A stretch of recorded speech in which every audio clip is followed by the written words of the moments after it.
யூடியூபா?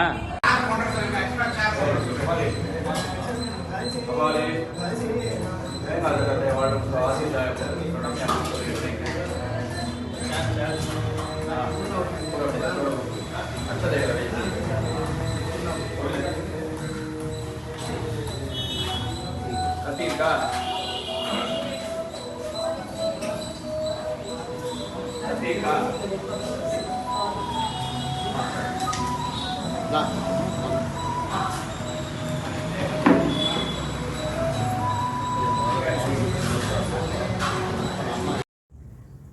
வணக்கம், நான் உங்கள் PKK in live designs with PKK. இனி ஒரு அழகான செய்தியோடு உங்களை சந்திப்பதில் மிக்க மகிழ்ச்சி அடைகிறேன். அக்ஷராக்காக நீங்கள் செஞ்ச பிரார்த்தனை நிஜமாகவே பலிக்குது. நான் பயந்துட்டு இருந்தேன், கேன்சர் ஜாஸ்தி ஆகி போச்சோன்னு. கிடைச்சது கேன்சர் கிடையாது, இது ஒரு சின்ன வயிற்றுக்குள்ளே ஒரு காயம். அது வந்து சரிப்படுத்த முடியும் டாக்டர் சொல்லிட்டாங்க. இது வேறு எதனாலையுமே இல்லை, உங்களுடைய பிரார்த்தனையினால். பிரார்த்தித்து கொண்டே இருங்கள், அந்த குழந்தை நல்லபடியாக வீட்டுக்கு வரணும்னு. அக்ஷரா ஒரு 10-11 வயசு குழந்தை, அது 9 to 11 வயசு அந்த குழந்தை. ரொம்ப சஃபர் பண்ணான் கடந்த ஒரு வருஷமாக, எனக்கு தெரியும் ரொம்ப சஃபர் பண்ணான். உங்களுடைய ப்ரேயர் மிக மிக அருமையான ப்ரேயர்.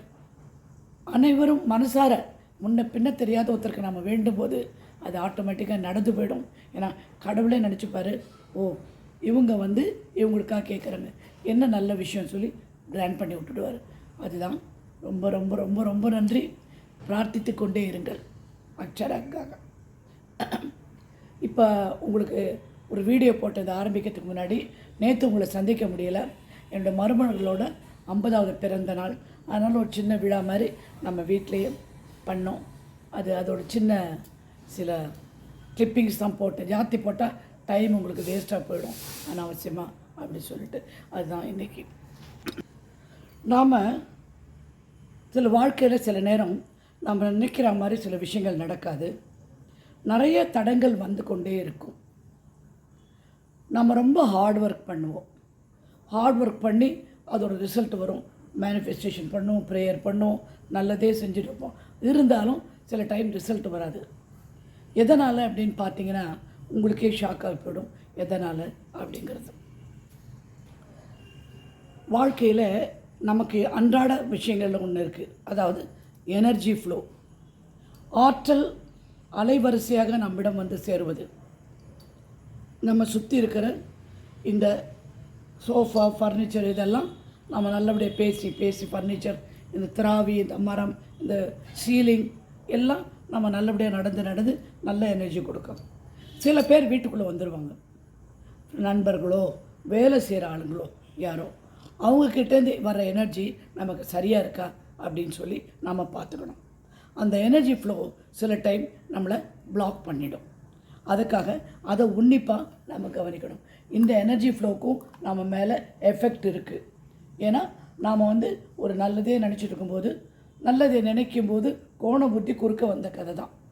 ஏதாவது ஒரு தவறான எண்ணங்களில் அவங்க நடந்துட்டு இருந்தாலும், உங்கள் அருகாமையில் வந்தாலும், உங்களிடம் பேசினாலும் உங்களை கண்டிப்பாக அது பாதிக்கும்.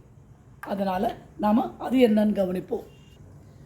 இப்படிப்பட்ட ஆட்கள் நம்மளை சூழும்போது நமக்கு எனர்ஜியில் ஒரு டிஃப்ளெக்ஷன், அதாவது ஒரு சின்ன சின்ன டக்குன்னு அறுந்துப்படும். அறுந்து திரும்பி நூலை கட்டுறோமே அந்த மாதிரி ஆகிடும். நல்ல ஒரு பாசிட்டிவாக நேர்நிலையான எண்ணங்களை வச்சுட்டு நம்ம நடந்துக்கிட்டே இருப்போம். இப்படிப்பட்ட ஆள்கள் குறுக்க வரும்போது, நம்மகிட்ட பேசும்போது, வேண்டாத விஷயங்கள் பேசும்போது, பணம் மாத்திரமில்லை, எமோஷ்னலாக நம்மளை அஃபெக்ட் பண்ணிடும். இது என்ன அப்படின்னா, சில பேருக்கு சில வழக்கங்கள் உண்டு. உங்களை பார்க்கும்போதே நான் ரொம்ப கஷ்டப்படுறேன், எனக்கு இந்த மாதிரி ஆகிப்போச்சு, என் புருஷன் இப்படி பண்ணான், என் மனைவி இப்படி இருக்கா, எங்கள் மாமியார் இதை சொன்னான், பக்கத்து வீட்டில் இது நடந்தது, ஆனால் எங்கள் வீட்டில் இது அப்படி இப்படி குறைகள் சொல்லி கொண்டே இருக்கும் ஒரு விதமான மனிதர்கள் ஒன்று. இரண்டாவது, நான் ரொம்ப கஷ்டப்படுறேன், நான் ரொம்ப வேதனைப்படுறேன், நான் ரொம்ப நல்லா இல்லை அப்படி இப்படின்னு சொல்கிறவங்க. அது ரெண்டாவது, உங்களை பற்றிய குற்றம் சொல்லுவார்கள். எப்படி மறைமுகமாக, அது என்ன அது மூஞ்சில் எப்படி இருக்குது, மூஞ்சி சரியாகவே கழுவலையா, இல்லை இந்த பக்கத்தில் இது இருக்கேன், இதெல்லாம் ஒரு என்ன ஆகிடும், அந்த நேரத்தில் நம்ம டிஸ்டர்ப் ஆகிடும். அவங்க குறைகள் சொல்ல சொல்ல சொல்ல நமக்கு என்ன ஆகிடும்னா, அந்த குறைகள் நம்ம மனத்தில் தாக்கம் உண்டாக்கும். தாக்கம் உண்டாக்கிட்டு நம்மளே அதோட விக்டிம்னு இங்கிலீஷில் சொல்லுவாங்க, நாமளும் அந்த மாதிரி ஒரு கட்டத்தை அனுபவிக்கிற ஆளுன்ற மாதிரி நமக்கு தோணிப்படும். நீங்கள் யோசனை பண்ணி பாருங்கள், நிறைய பேருக்கு இது வந்து சொல்லும்போது நமக்கு இப்படி இருக்கே, இந்த விஷயம் இல்லாத ஒரு விஷயத்தை கூட, ஒரு சின்ன விஷயம் கூட, ஒரு சின்ன மனஸ்தாபம் கூட நமக்கு என்ன தோணும், ஓ இப்படி தான் போட்டிருக்குது, இதோட அடுத்த ஸ்டெப்பு இப்படி கஷ்டம் வரும் அப்படின்னு நினைக்க தோணும். அப்படிப்பட்ட ஜனங்களை கட் பண்ணுங்கோ. அறவே உங்கள் வாழ்க்கையில் இடம் கொடுக்காதீர்கள்.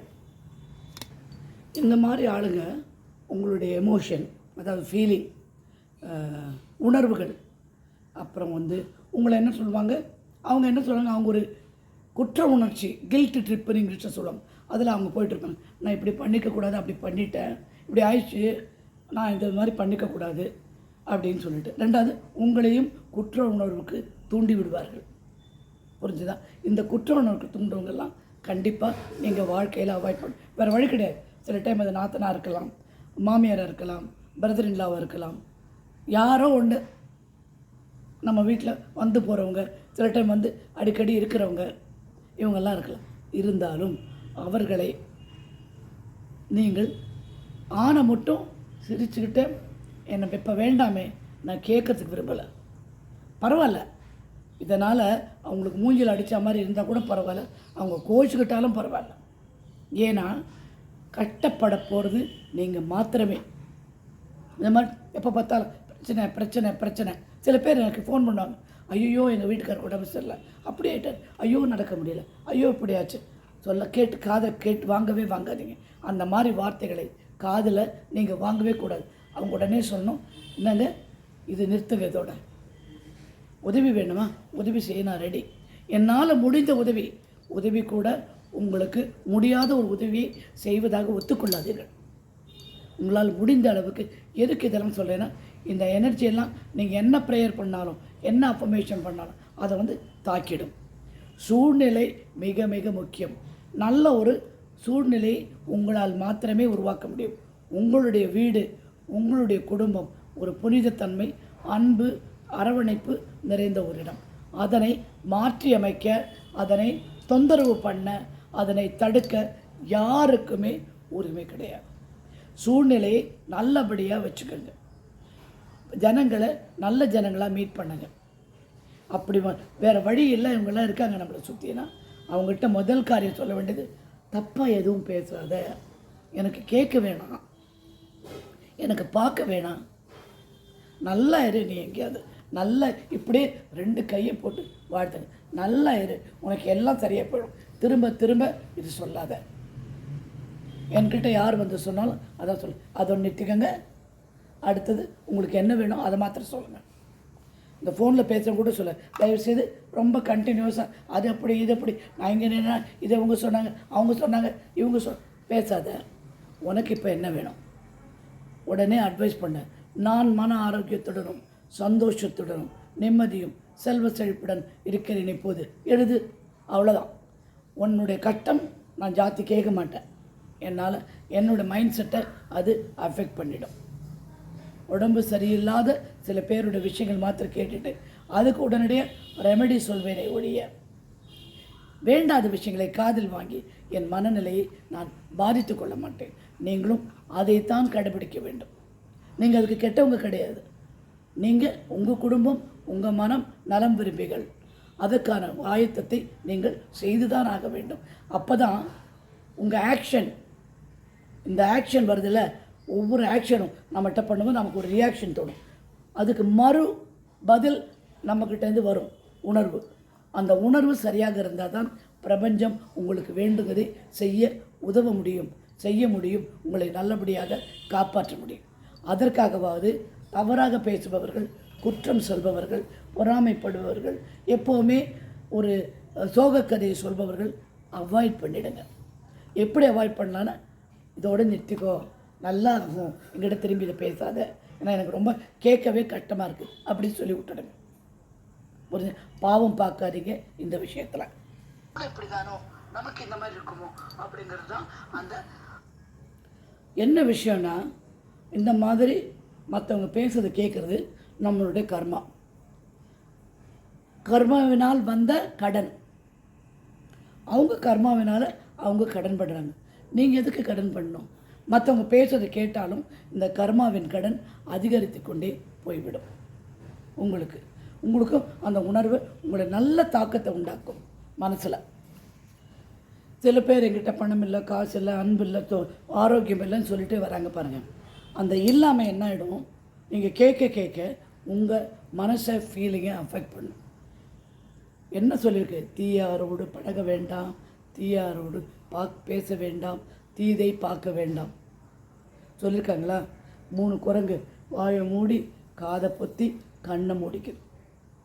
அதுதான் நம்ம ப்ராக்டிஸ் பண்ணணும். அப்படி ப்ராக்டிஸ் பண்ணிங்கன்னா உங்களுடைய வாழ்க்கை வேறு லெவலுக்கு போயிடும். நிறைய விஷயங்கள் இதனால் உண்டாகும். ஏது சொன்னேன்னா, சொன்னேன் நான் 60 நாளாக அஃபர்மேஷன் எழுதுகிறேன், ஒன்றுமே நடக்கலைன்னு சொன்னேன். உங்கள் வீட்டில் யாரெல்லாம் இருக்கா, என்ன பேசுகிறா, என்ன?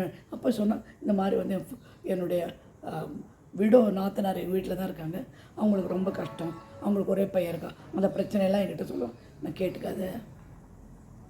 கேட்டுக்காத வீட்டில் உட்காந்து எப்போ பார்த்தாலும் இப்படி கையை பேசுகிறவங்க இருந்தால் ரொம்ப கஷ்டம் வந்துடும், நன்மை வராது. புரிஞ்சுதா? இதெல்லாம் என்ன அம்மா இப்படி சொல்கிறாங்க? ஈபிறக்கம் கிடையாது. நீ வாழ வேண்டும், நீ வாழ்ந்தால் தானே மற்றவங்கள வாழ வைக்க முடியும், இல்லையா? நான் தப்பாகவே சொல்லலை, நான் சொல்கிறது ரைட். எங்கள் வீட்டில் கூட எல்லாம் சந்தோஷமாக தான் இருப்போம், சண்டை போடுவோம், பயங்கரமாக சண்டை போடுவோம். அதுவும் இங்கிலீஷில் தான் திட்டிப்போம் ஒருத்தர். இருந்தாலும் எப்போ சண்டை போட்டோம் தெரியாது, உடனே சாதாரணமாக பேச ஆரம்பிச்சிடுவோம். இதுதான் எங்களுடைய வாழ்க்கை பானை. திரும்பவும் பிரபஞ்சம் நேற்று என்ன பண்ணுச்சுன்னா ஒரு செய்தி சொன்னது. என்ன செய்தி சொன்னதுன்னு பார்க்கலாமா? பிரபஞ்சம் இப்படி சொல்கிறது, உங்களுடைய வாழ்க்கை ஒரு புதிய நல்ல கோணத்தில், ஒரு புதிய சீசன், ஒரு புதிய விதமான வாழ்க்கையாக, வசந்தமாக மாறப்போகிறது. உங்களுக்கு என்ன எல்லாம் தேவையோ உங்கள் வாழ்க்கையில் அதை நோக்கி உங்களை நோக்கி வருகின்றது. அதை நீங்கள் வரவேற்க தயாராக இருங்கள்.